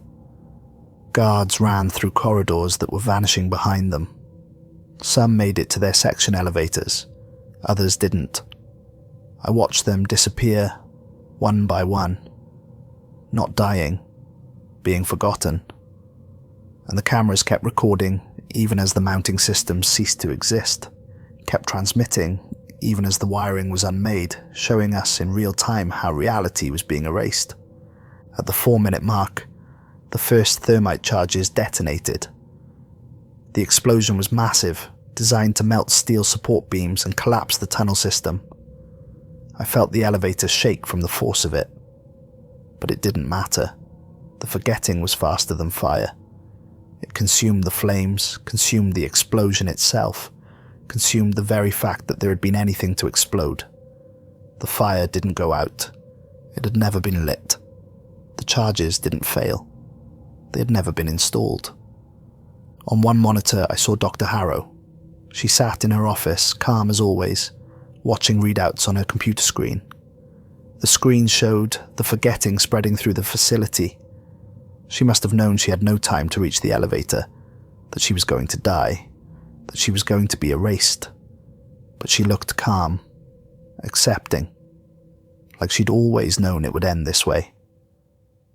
As I watched, she looked directly at the camera, directly at me through the screen. She could see me watching her. Tell them we tried to keep them safe, she said. Her voice was quiet, steady, resigned. Then the forgetting reached her office. The image didn't go to static. There was no explosion of sparks, no dramatic last moment. The office simply stopped existing. One frame showed Dr. Harrow sitting at her desk. The next frame showed only rock wall, solid and unbroken, as if the office had never been carved out of the stone, as if there had never been a desk or a computer or a woman sitting there calmly accepting her fate. I was the only one in the elevator who remembered Dr. Evelyn Harrow. Angela and the other guard had already forgotten she existed. When I tried to talk about her, they looked at me with concern, asked if I was feeling okay, suggested I should see a doctor when we reached the surface.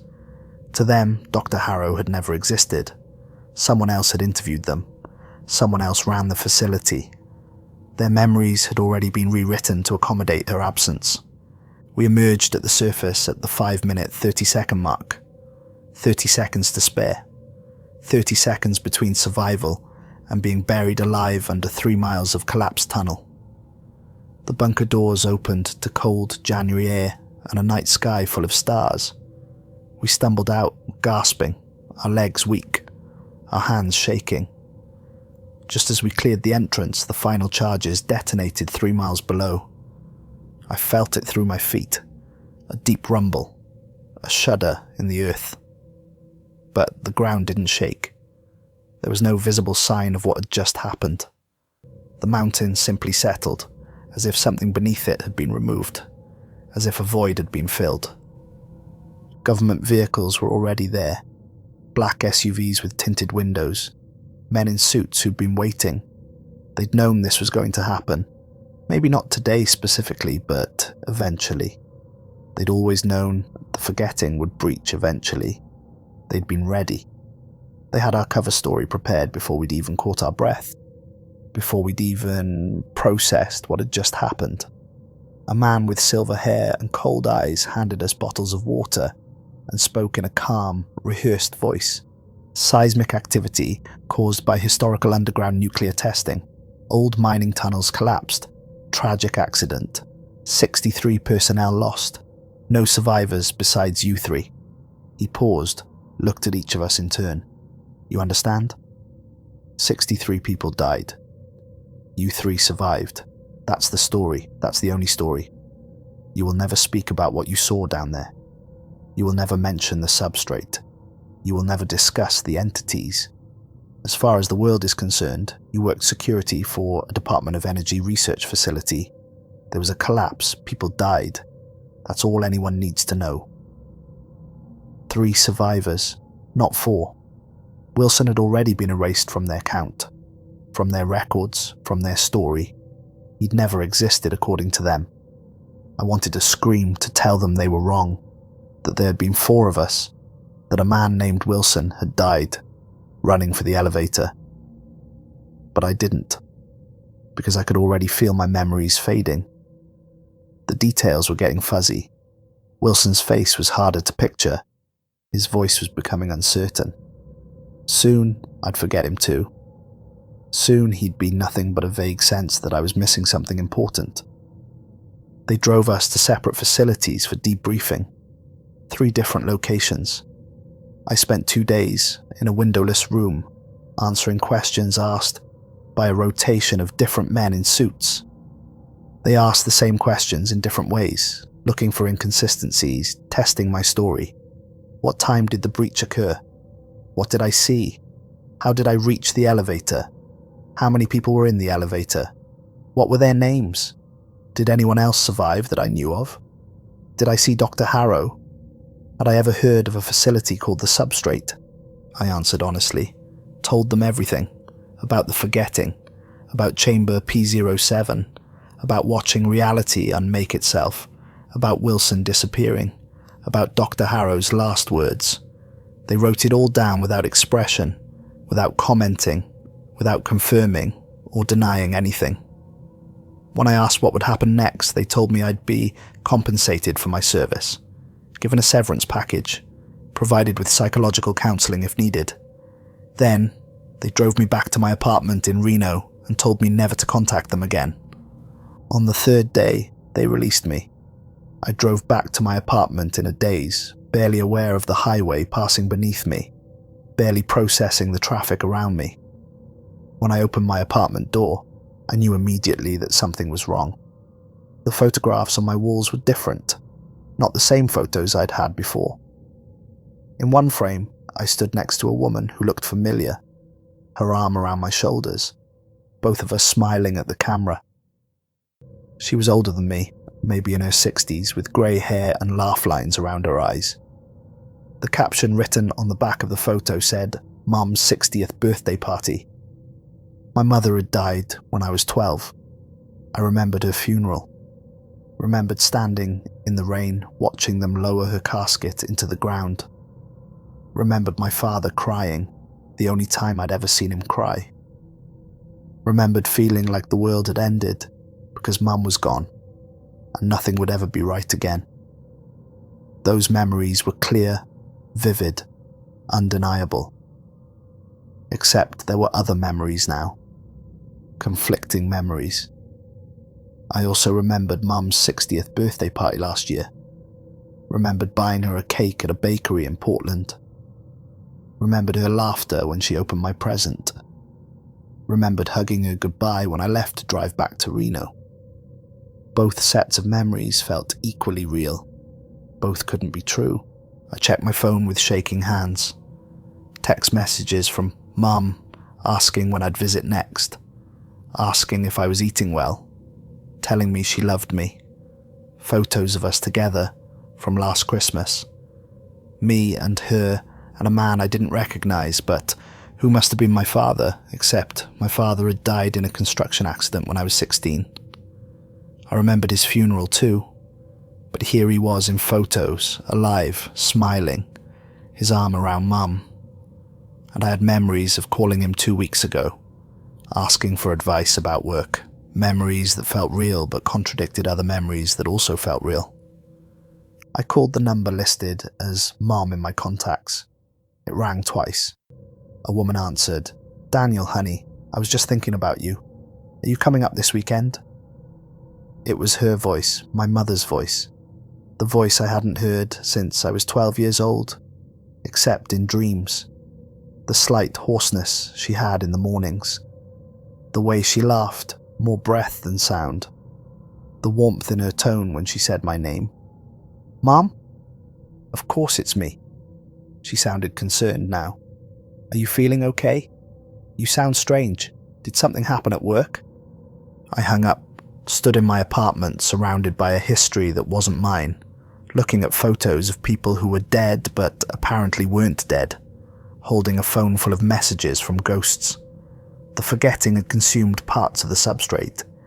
It had erased people, chambers, history. And when reality reorganized itself around those absences, when it filled in the gaps and rewrote history to be consistent, things came back wrong. My mother, who'd been dead for 24 years, was alive. My father, who'd been dead for 15 years, was alive. But were they really alive?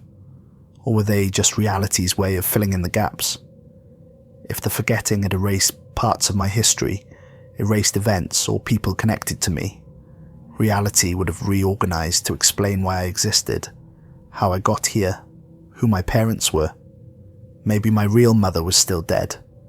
Maybe this woman who sounded like her was just a construct, a fictional person created by reality to fill a hole, to make the world consistent.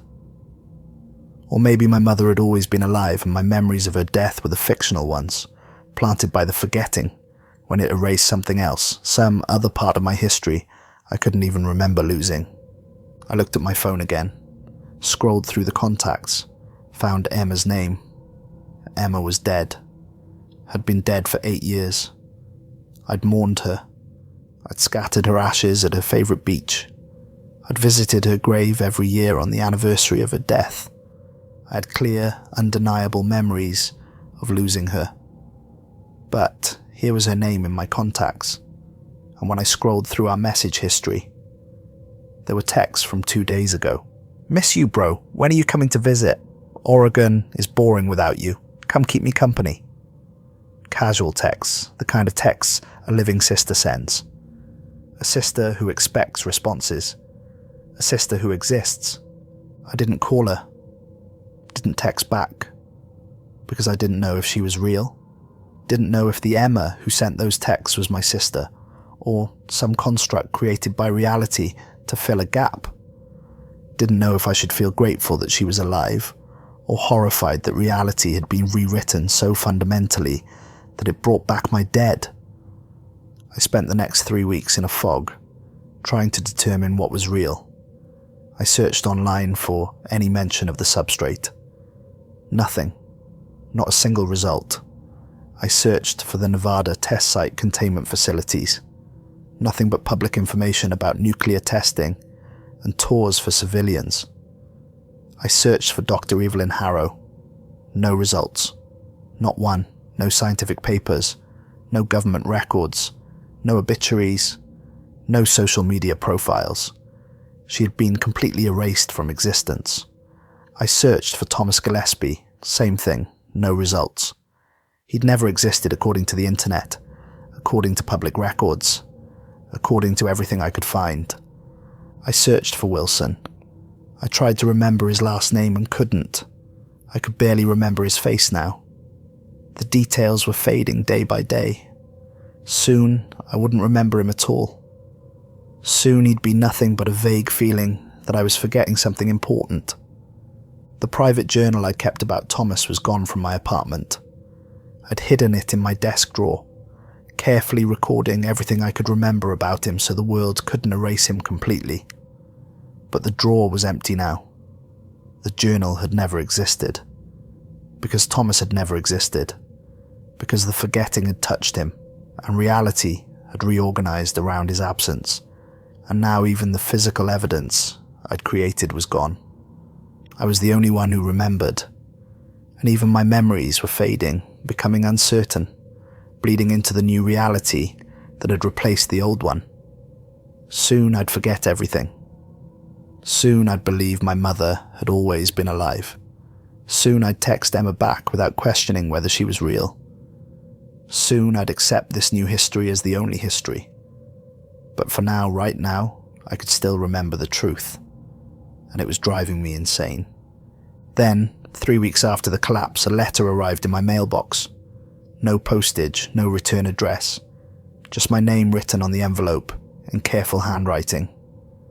Inside was a single piece of paper, coordinates pointing to somewhere in Arizona, Sedona specifically, and a single word, interested. I researched the coordinates. They led to an area of Sedona known for massive cave systems, red rock formations, full of tunnels and caverns that went deep underground. The area was popular with tourists and hikers, but there were parts that were off limits, fenced off, marked with signs warning of dangerous conditions. I found references in local news archives to government land acquisitions in the area. Strange purchases of apparently worthless desert land by shell companies connected to the Department of Energy. I found stories from local Native American tribes about places in those caves that shouldn't be entered, places where the old ones sleep, places where people who go in don't come out the same, if they come out at all. I realized the substrate hadn't been unique. There were others. Had to be. The entities weren't confined to one location. They'd been sealed all over the world, in caves and tunnels and deep places beneath the earth. And the government had been finding them, building facilities around them, recruiting guards to watch them. How many facilities? How many guards? How many people standing, watch over things that could erase them from existence? I spent the next week researching obsessively. I barely slept, barely ate, just searched online for patterns, for connections, for evidence. I found missing persons reports near national parks, clusters of disappearances near certain geological formations, cave systems that were suddenly closed to the public with no explanation, government contractors with suspicious budgets, money disappearing into projects with no names, no public records, no oversight. I found stories from indigenous peoples all over the world. Australian Aboriginals talking about caves where the spirit people dwell. Celtic legends about the mines where kobolds steal children. Japanese stories about oni that drag people underground. South American myths about caves that lead to the underworld. Every culture had stories. Every culture had warnings. Don't go in the caves. Don't disturb the deep places. Don't wake what sleeps below. I found at least 18 locations that match the pattern. Suspicious government facilities near ancient cave systems. Disappearances. Local legends. Budget allocations that didn't add up. Some of the facilities seemed to be openly operated, listed as research stations or testing facilities. Others were completely hidden, the land acquired through shell companies, no official records of what was being built there. But they were all in the same type of location, all near caves, all near places where ancient peoples had left warnings, carved in stone, all near thin places where the boundary between surface and underground was weak. The old pact was broken. The entities that had retreated underground 15,000 years ago were stirring. The facilities built to contain them were failing one by one, and people like me were standing guard, buying time, sacrificing themselves to keep the surface world safe from threats they didn't even know existed.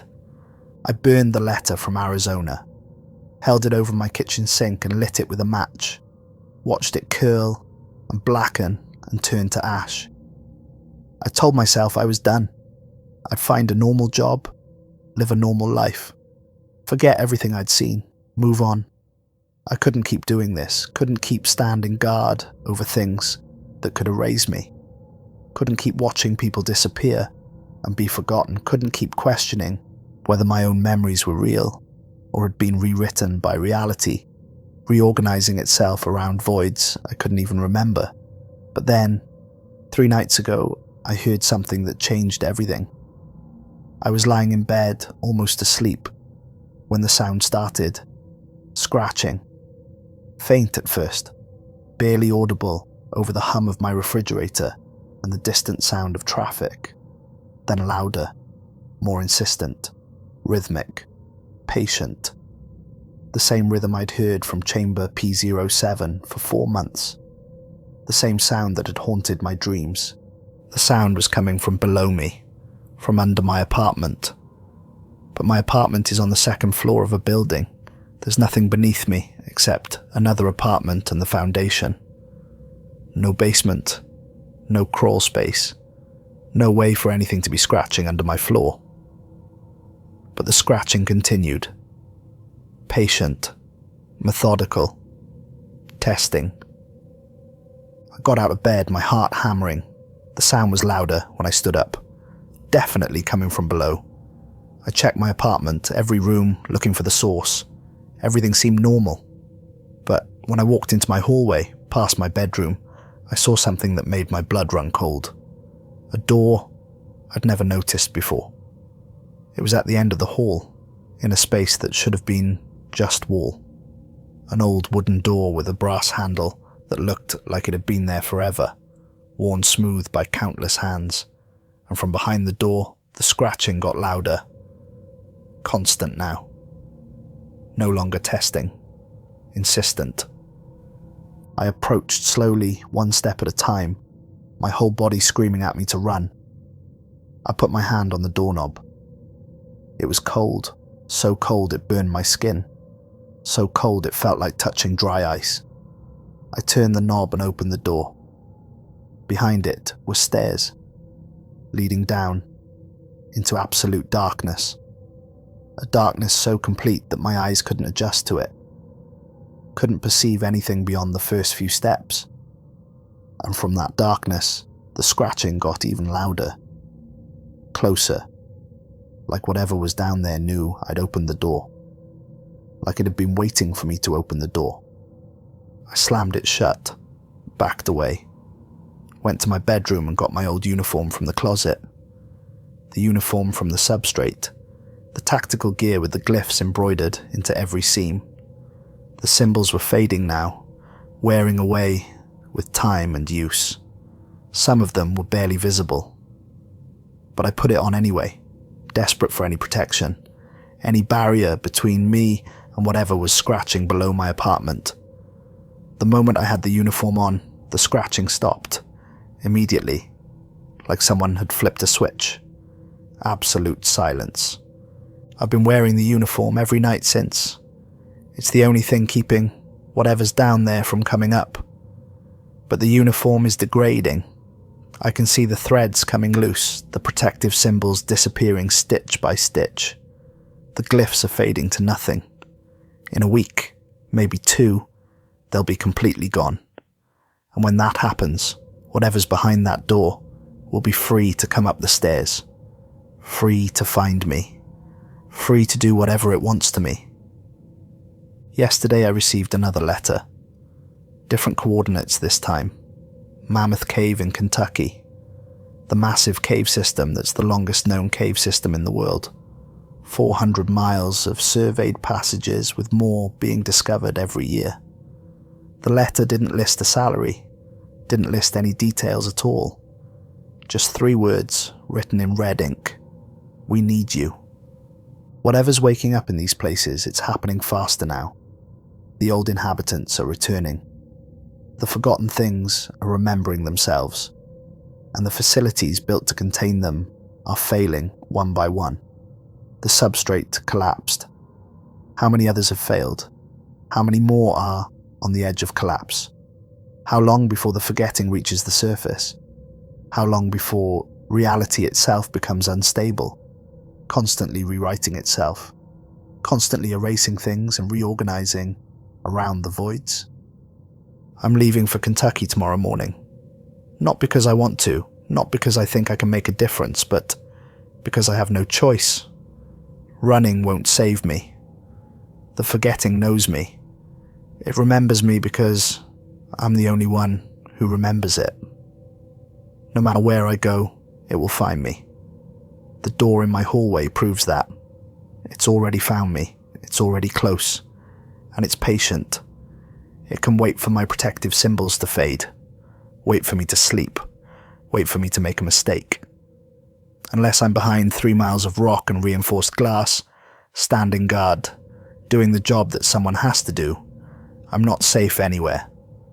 Because if there are more things like what was in Chamber P07, someone needs to keep watching them. Someone needs to stand between them and a world that's forgotten they exist. Someone needs to buy time, even if that time is bought with their own existence, their own memories, their own life. And I've accepted that someone is me. If you're reading this, listen carefully. If you hear scratching beneath your home at night, rhythmic and patient, don't investigate. Don't open any doors you don't remember being there before. Don't go down stairs that lead into darkness, because once you hear that sound, once you open that door, they know where you are, and they're patient. They can wait. If you see shadows that move wrong, that don't match the objects casting them, that move independently or reach towards you or bend in impossible ways, look away. Count to 3. Don't engage. Don't try to understand. Because the moment you acknowledge them, the moment you see them clearly, they can see you too.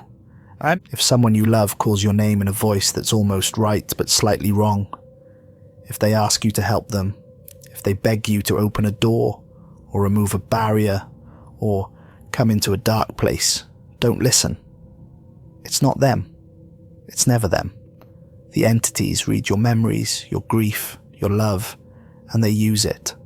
They weaponize everything you've ever felt strongly about, and they're very, very good at it. They're already closer than you think. The ancient inhabitants never left. They've been here the whole time, sleeping beneath our cities, waiting in the deep places we avoid, without understanding why. Sealed away by peoples we've forgotten, using methods we've lost, speaking in languages that predate civilization. And now they're waking up, the seals are weakening, the barriers are failing, the facilities built to contain them are collapsing one by one. 40,000 years ago, our ancestors made a deal with things older than civilization, a pact, an agreement. We would leave certain places untouched.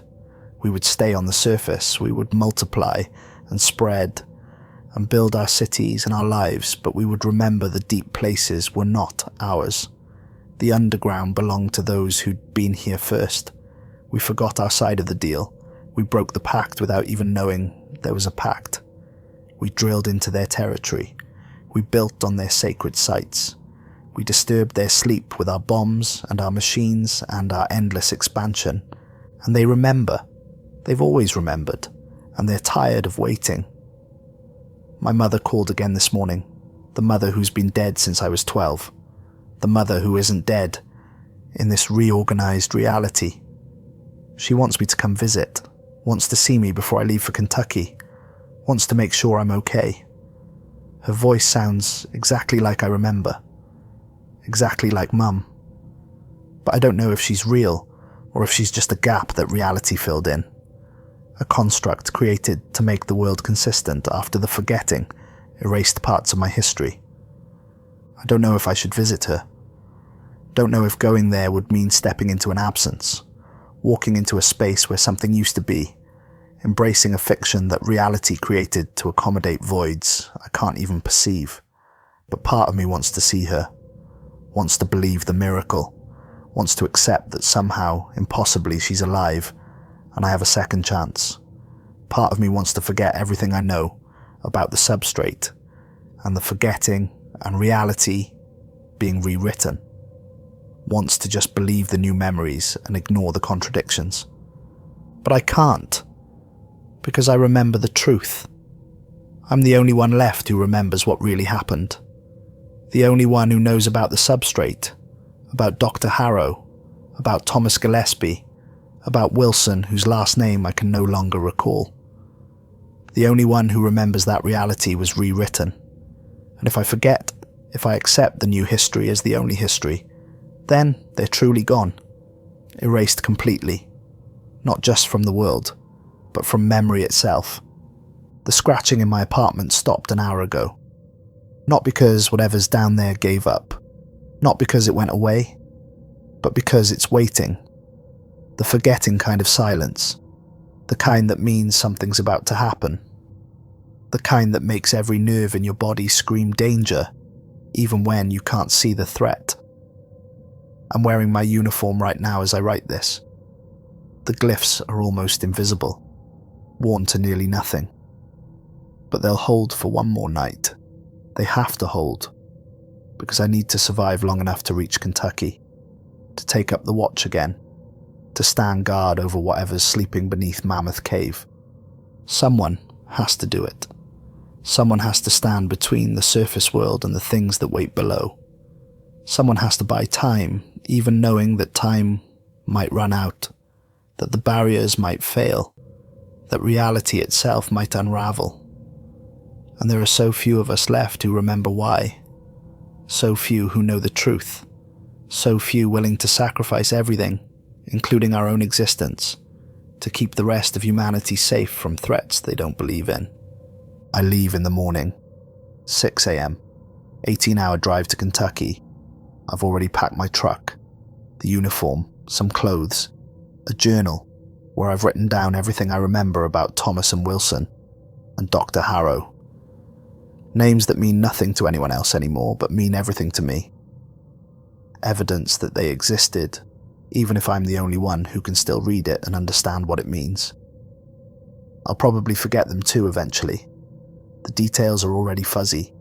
Their faces are becoming uncertain. Soon there'll be nothing but names in a journal I won't remember writing. But for now, right now, I remember. I remember Thomas Gillespie, who trained me and stood guard for 38 years, before the forgetting took him. I remember Wilson with the red hair and freckles, who was going to propose to his girlfriend, and who died running for the elevator, erased mid-stride. I remember Dr. Evelyn Harrow, who sat calmly in her office and accepted her death with dignity, who spent her last moment telling me to let people know she tried to keep them safe. I remember all of them. And as long as I remember, they're not completely gone. Not yet. The sun is rising now. I can see light coming through my window. Time to go. Time to take up the watch again. Time to stand guard over things that shouldn't exist in a facility that probably doesn't officially exist, as a person who might not exist much longer if the forgetting reaches the surface. But someone has to do it, and I've accepted that someone is me. If you never hear from me again, if you search for my name and find nothing, if people who knew me suddenly can't remember me, then you'll know what happened. You'll know the forgetting found me. You'll know I was erased, not just killed, but unmade, removed from history so thoroughly that the world reorganizes around my absence. And you'll probably forget you read this. Forget there was ever a warning. Forget there was ever any danger. But maybe, somewhere deep in your mind, you'll remember to listen at night. Remember to look away when shadows move wrong. Remember not to open doors you don't recognize. Remember that when you hear scratching below your feet, patient and rhythmic and testing, it's better to leave, better to run, better to accept there are places we shouldn't go, and things we shouldn't disturb, and truths we shouldn't know. Because they're waiting. They've always been waiting, and they're very, very patient.